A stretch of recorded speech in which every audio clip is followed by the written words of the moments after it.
Welcome back, everybody, to another exciting episode.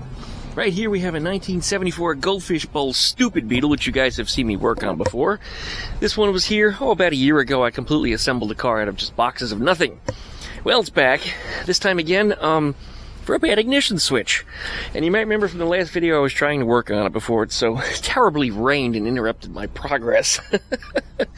But while I was working in the back, I discovered the starter wire was pulled out of it, and I also discovered that I broke one of the wires while I was touching it, so we're going to have to fix that today and see if we can put this thing back together. It's probably going to rain at some point. I'm sure it's going to screw up my video again, but we're also going to try to move this car out of the driveway and get it to the backyard because I'm expecting another car to arrive, and I need the spot out front here. So anyways, like, comment, and subscribe. Don't forget to pluck the ding bell to get updates every time I upload a video. Check out that shit down there for all my show leaks. And with that said, thanks for watching, guys. We'll be back right after that intro.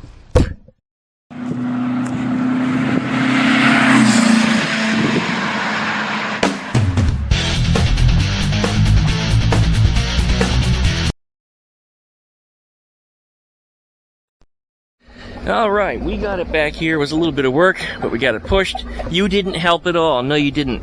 Now, don't be confused with that Super Beetle with this stupid Beetle, because they both look very similar. They're both 74s. This car has been here in the past as well as this one before, and it's kind of funny that people always confuse the two. But no, their colors aren't even really that close. Anyway, we got it in the back here. Having a look. You little bastard. Why would you attack me? Why, huh? What? Alright, let's get back to what we were doing. No, you start. He attacked me the other day for the first time ever. Alright. Getting in there, we're going to pull the seat out, put it back up on the roof so we can get the electrical. Yeah, well, believe it or not, since I pulled that seat out, I actually threw it in the shed real fast. It was further away than I thought it was. I didn't get a whole lot done on this. It did take a break for a minute, and I got underneath and I shoved that starter wire back on the starter without even jacking the car up. It's the first time I ever did that, and I discovered I could do it by feel. But now the starter is connected to the battery, so I guess we're going to see if it'll fire the starter up. Oh, shit.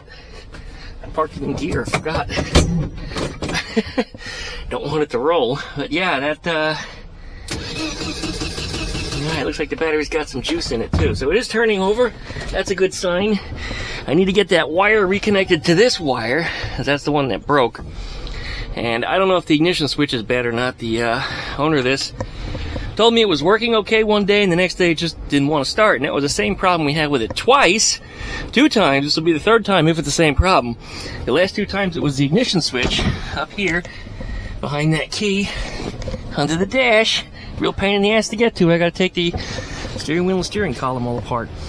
But we're hoping that we don't have to do that this time around. If we do, here's what we're going to do. We're going to wire up that little relay that's underneath there.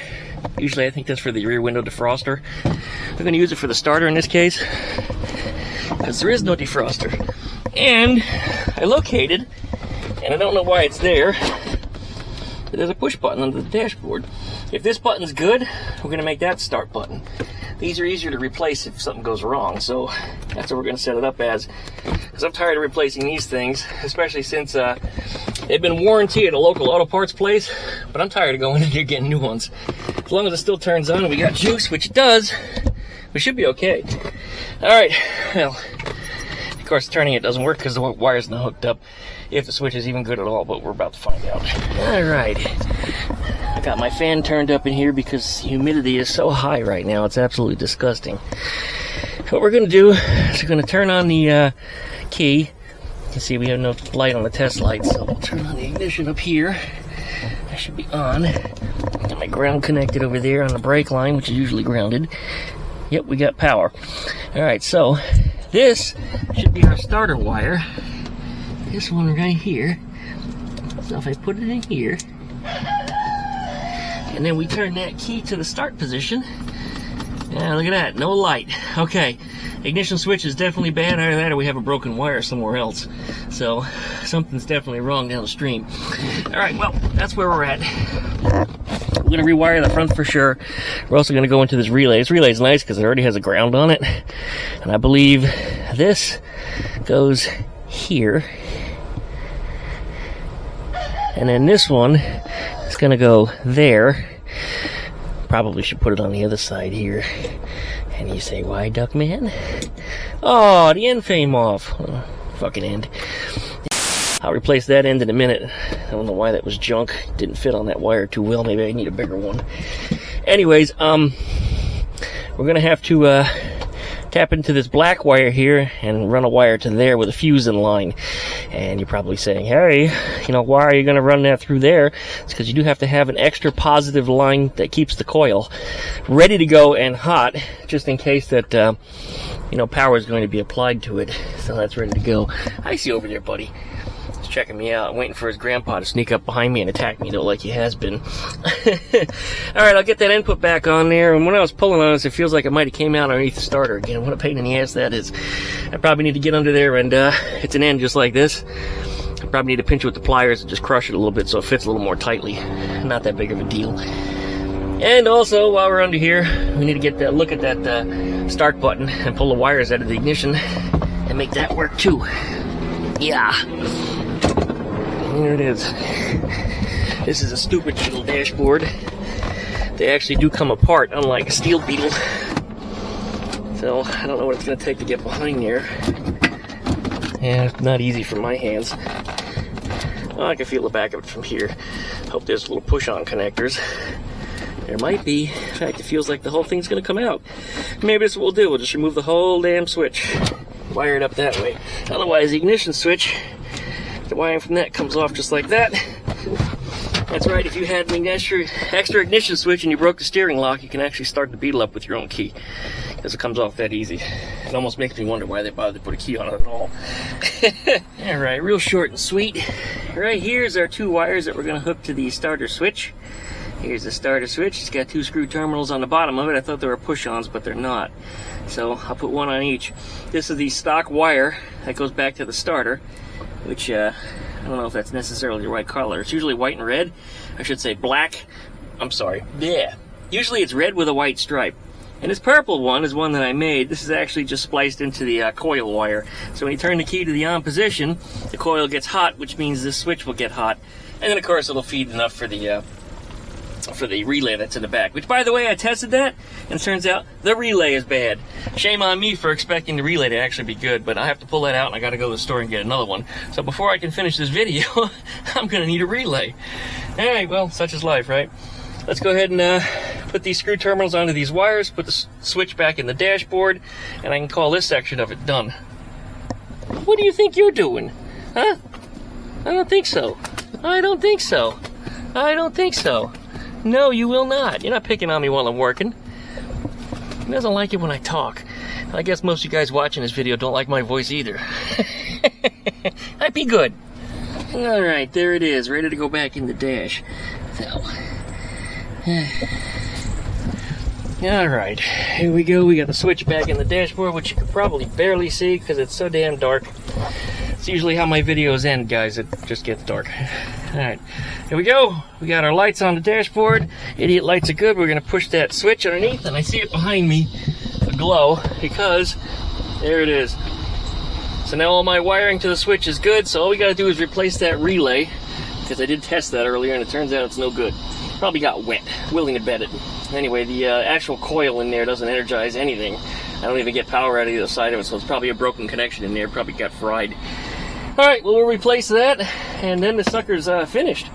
It should start after that. I think we'll be good to go. Alright, well, let me hop out of here, because we're going to call it a night. Yep, turn that back off, too. Dook! Well, so much for that, huh, guys? This cover's not waterproof, unfortunately. I probably can spray it down with some silicone spray or something and get some level of waterproofness out of it. It came from Ranchero 302 Me, a good friend of mine. I don't know if I said it in this video, but really, really good guy. In fact, I think he just made a video with a gift I gave him, too. But we're going to wait for this rain to slow down, and then we'll get that car worked on a little bit more. It's not in the forecast to be all day, so we'll get something else done, I'm sure. Slow video release week, that's for sure. This weather is really messing me up. Here he comes. Every time I get on the camera, he wants to kick my ass. Why? Yeah, he's just trying to earn a living here so he can feed you. Stupid ass. Go play in the rain. You are very bad. You need to be good. Be good. Okay.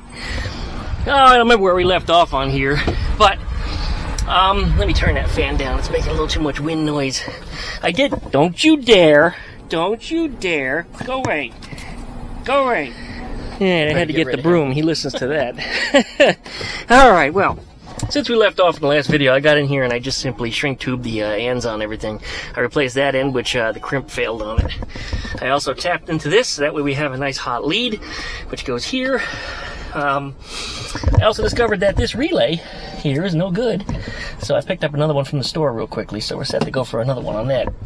And then I've also got all my little jumper wires and everything, wherever the hell they're at. Here's one of them, all set up and ready to go. So we should be able to get this thing plugged in. But before we do anything, let's test that relay. Let's connect it to the circuit here, which just goes from the starter button into this relay, and see if we can get it to go tick-tock. If it tick-tocks, well, then it might actually work. These wires, well, the brown wire is ground, and this is the power coming from the starter button. Generally, these two, the ones that are straight across from each other, are the ones that are switched. This is the one that you close this circuit and then these will close up. So this is the coil side.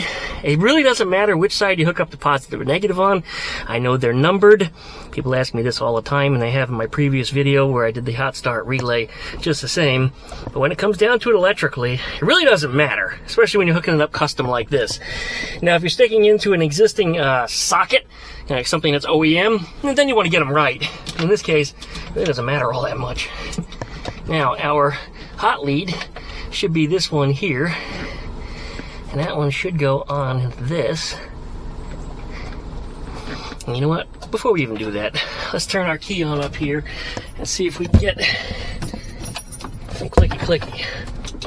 Yeah, I hear it. Hear it?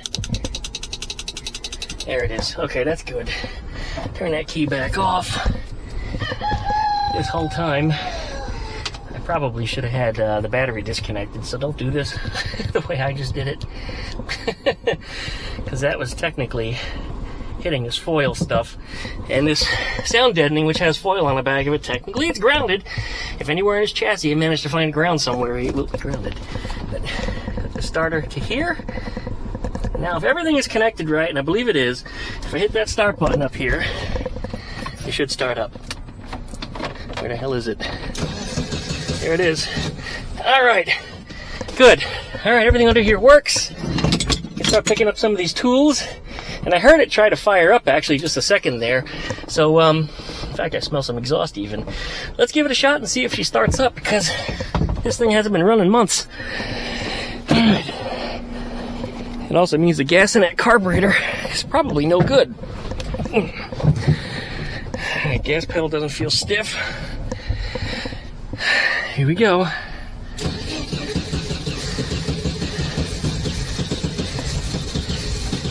Come on, start.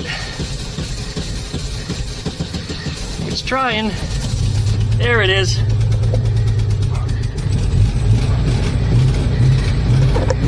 First time it's been started in months. Boy, running bad, but then again, that carburetor, like I said, is probably full of bad gas. I think it's been sitting since last winter at least. And fuel today doesn't last very long at all, especially with all the ethanol they put in it. All the volatiles evaporate out so quickly. It is idling though, that's good. Yeah, light switch is still working. I don't remember if the four-ways ever did. Yeah, it looks like they do. You have turn signal. That's still working. So you have high beam, low beam. We do. How about a horn? Fantastic. And the wipers don't work. I don't think we ever installed those actually. I remember seeing a bin or something around here. Yeah, there it is. You see the wiper armature in there, so it's like I might have to install that. Somebody's gonna want that someday. One of my screwdrivers.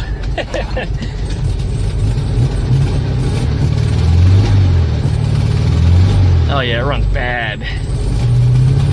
It's probably just bad fuel, but it could be some crud in the carburetor too. Actually, kind of feels like it's running on 3 cylinders. Yeah, matter of fact, it's missing. Yeah, it's got a miss. That's 3 cylinders. Okay, well, I got something else I got to look at then, but otherwise, yay, we got this sucker started again. little bit of an electrical snafu there. We fixed the starter button, or at least the ignition switch, turned it over to a starter button instead. You know, remember, you can't push it twice. While it's running, if you push it, it's going to make an awful sound. See? So don't do that. It's not your horn.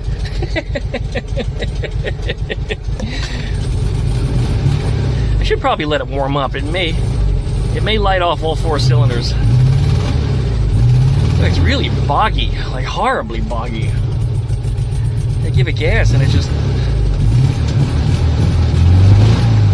If I give it a good double pump though, and it revs. Yeah, there's probably some gunk in the main jet. Alright, well, it sounds like we got another video if that's the case. Alright, clean this sucker off here. Hey, look at that, I can actually see a little bit better. Alright, well good, it's running. One more test. Off, back on again, we got our idiot lights. Start button, come on baby, see if she starts again. That's a yes. Alright, all these wires that are out underneath here, I can tuck everything back in where it belongs and make it look nice. None of this stuff needs to be dangling out. Much better. That was easy, wasn't it? Not a bad job, even though it got interrupted by the rain twice. I don't know if I talked about both times, but that, and I kept getting interrupted by a stupid rooster that just wants to beat my ass. Alright, well let's go ahead and start wrapping up. Well, after a couple minutes of warm-up, it sounds like it's on all 4 cylinders again, but when I give it throttle, it's still super boggy, so I still think there's something going on in the main jet. Either that or there's a massive vacuum leak, but if there was, you know, it probably wouldn't idle properly. And it is idling properly now. I mean, it's good. Usually you have the opposite problem. The idle goes away and the thing just wants to die. Not common with a 34-pick carburetor, which is what's on here. Is, like I said, typically it's idle jet that clogs up. Anyway, like I said, it'll be a subject for another video, but let me show you what's going on up front before we wrap this sucker up. And I left this part out on purpose, so that way you guys can look down in the comments down below, because there's always one little bitch that wants to whine and cry foul. Duckman, you didn't fuse that circuit. Yes, it did. Got a 5 amp on it right there. This one runs in line from the hot wire that runs over from the battery to the main car, the one that I spliced into that goes over to here. Now, just so you know, Volkswagen did not fuse protect the main power wire nor the starter solenoid wire by default. So it's nice that I added something in there, but Volkswagen never did it to begin with, which means it was probably good enough for them, and if it was good enough for Porsche himself, then I guess it's good enough for me. But anyway, I've added one in there just to satisfy that one little bitch that wants to scream. Look down in the comments, guys. You'll see him in there. He'll be there. The one that doesn't watch the video all the way through, that doesn't get to see this part, so. But this is good to go. I'll show you the wiring diagram up on the screen so you know what I'm looking at here and how I did it. So that we've got a little cheat sheet. Otherwise, we'll move on to the next part. Thanks for watching. On this Beetle here, we're also doing a full rewire. And it's going to look like a complete rat's nest underneath the dashboard here. But this one has a whole lot of special stuff. For example, a modern fuse block. Links down below in the video description if you're interested in something like that, but it uses the modern blade style fuses. I put all the adapters and everything on the ends to make sure that they bridge like they're supposed to. Some of these things are supposed to be connected together, so I followed the wiring diagram for that. Now, it may look like it's short a couple fuses, but some of the stuff that was redundant, it's really not necessary, I doubled them up. For example, high beam, low beam. Previously, there was one fuse for each headlight, each filament. So there's 4 fuses total for high beam, low beam. You only need one for high, one for low. That's it. Real simple. Modern cars are like that. Volkswagen doesn't need to be that kind of special, and so I separated all that. In addition to that, there's also a starter module on here, which is kind of interesting. Let me show you how down below here I put a test light on our main circuit, and I've just got it grounded over here. I don't have any of the accessories hooked up on this car yet at the moment. Just the basic wiring is in place. So with that said, we got our start button up here, which is a recent addition. This is a transponder. You just simply hold it close to this. Dook dook. You probably heard that. One button push. We're now hot. So we see everything is, well, we see it is flashing, which lets me know that the system is alive. One more push. Now it energizes all the components in the car. So the coil would come online, your ability to turn on the headlights, which is also functional, by the way, but the headlights are not installed. There's no bulbs in anything yet. Also, things like turn signals can now be enabled, but again, no bulbs, so it's not going to flash. But one more push, and that starts it. So press and hold it until it starts, then let go. To shut it back off, one push. I don't really like that. I wish it was a push and hold 3 seconds, but it's one push. And if you come back and you push it again a couple times, you can actually turn it back on. so you don't have to hold the transponder back up to it again. But if you wait a certain number of seconds, and I don't remember what it is because I can't read the damn manual to it because it's in English, not in English, it's in English. It doesn't make sense to me as to how long it takes. But anyway, after you leave it off for a certain amount of time, it'll beep like a solid beep, beep, and then it'll turn itself off completely without the ability to re-energize it. It requires the transponder to go near it again. So anyway, pretty cool how that works. This simply goes into the keychain, no ignition lock, none of that nonsense. We also have a universal, well, not really universal, I shouldn't call it that, a turn signal switch on here. This is something that I was doing for Eleanor, and I realized that his car didn't have one, and this unit was actually cheaper and just better than a stock Volkswagen one. The only thing it lacks is the auto off. There was that beep that it made. Beep. Anyway, it's off now. But this is from like a Unimog, an old Mercedes truck, one of the older, real funky looking weird trucks. Also used on some tractors, believe it or not. But you have your high beam by pulling, you also have your high beam by pushing on, if you wired it for. Volkswagen wiring harness won't do it, but Eleanor's will. Turn signal, of course, and then there's a button on the end of the stock that could be used for like a horn, beep beep. So I may wire it up for that just the same. It comes off of a plugging like this, and I mapped out all the wires to plug it into the stock wiring harness. So that worked out really well. I like it so much on here that, well, I mean, I liked it so much for the idea in Eleanor that I figured I'd just take a spin out of this car. Here's, of course, the flasher relay, and the high beam low beam relay is under here somewhere too. There it is, all the way over here. But anyway, I gotta finish wrapping up this rat's nest, make it look nice. Otherwise, I think I'm pretty much done in here. There's a couple things that don't have connections or that aren't connected yet, like these go to the gauges. I haven't finished the gauge cluster yet, so I gotta get up inside of there and finish wiring that up. But that's where we're at on this other 74 Stupid Beetle. You do remember the engine is in place. And now that I've got wiring in, we should be able to get this thing started soon. I was gonna start it up on a test stand way back when, and I'm probably being way arrogant, thinking that it's gonna be just fine in here and I'm not gonna have to pull it back out again. But clearly it still needs carburetors on it. It's not done yet. I gotta do spark plug wiring on it. I gotta fill some of the holes in here for cooling and stuff that don't need to be on there. Run the fuel lines. I mean, it's an afternoon's work. It shouldn't be too much, really. But that's where we're at on the other Super Beetle. So this one should be coming together. And it should be done, I would say, in the next couple weeks. It should be drivable by then. I mean, I don't see why not. He wanted to make it to the car show. Car show is not for like another 85 days or something, so I got plenty of time. This one we're probably going to stick a for sale sign on, like we were talking about in the previous video. There's been people that have already demonstrated interest in it, like a lot of interest. As soon as it was in my driveway, people would drive past and say, hey, is that Beetle for sale? Like, how did you know? I didn't even talk about it yet. Even Wild Bill wants to buy it. It's a kind of a surprise that so many people are so interested in this car. So here's hoping that when I do stick the for sale sign on it, that it actually does go quickly. But let's get this all closed back up because it's going to probably rain again. Let's go up front and show you my other project that we got going on. This is a 1970 Beetle that was here a few times last year. You might remember some of the things we worked on. One of the things was a popped master cylinder. It was having problems with the rear brakes. The engine needed an oil change. It had a lot of little things wrong with it. The distributor was wrong. I had a 009. I don't care what you say. A 009 distributor does not belong in a street-driven Volkswagen. No exceptions. None at all. Unless you're trying to get home and that's all you got. Anyway, I digress.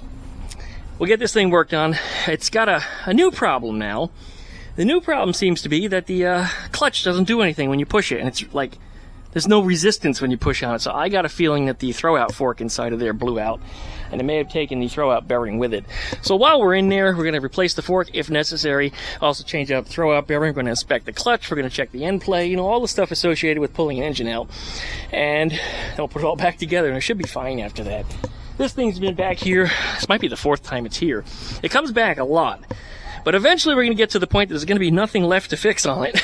And it should be good for a long time. But anyway, yeah, this one it's got some frequent flyer miles like the other 2 Beetles in the backyard.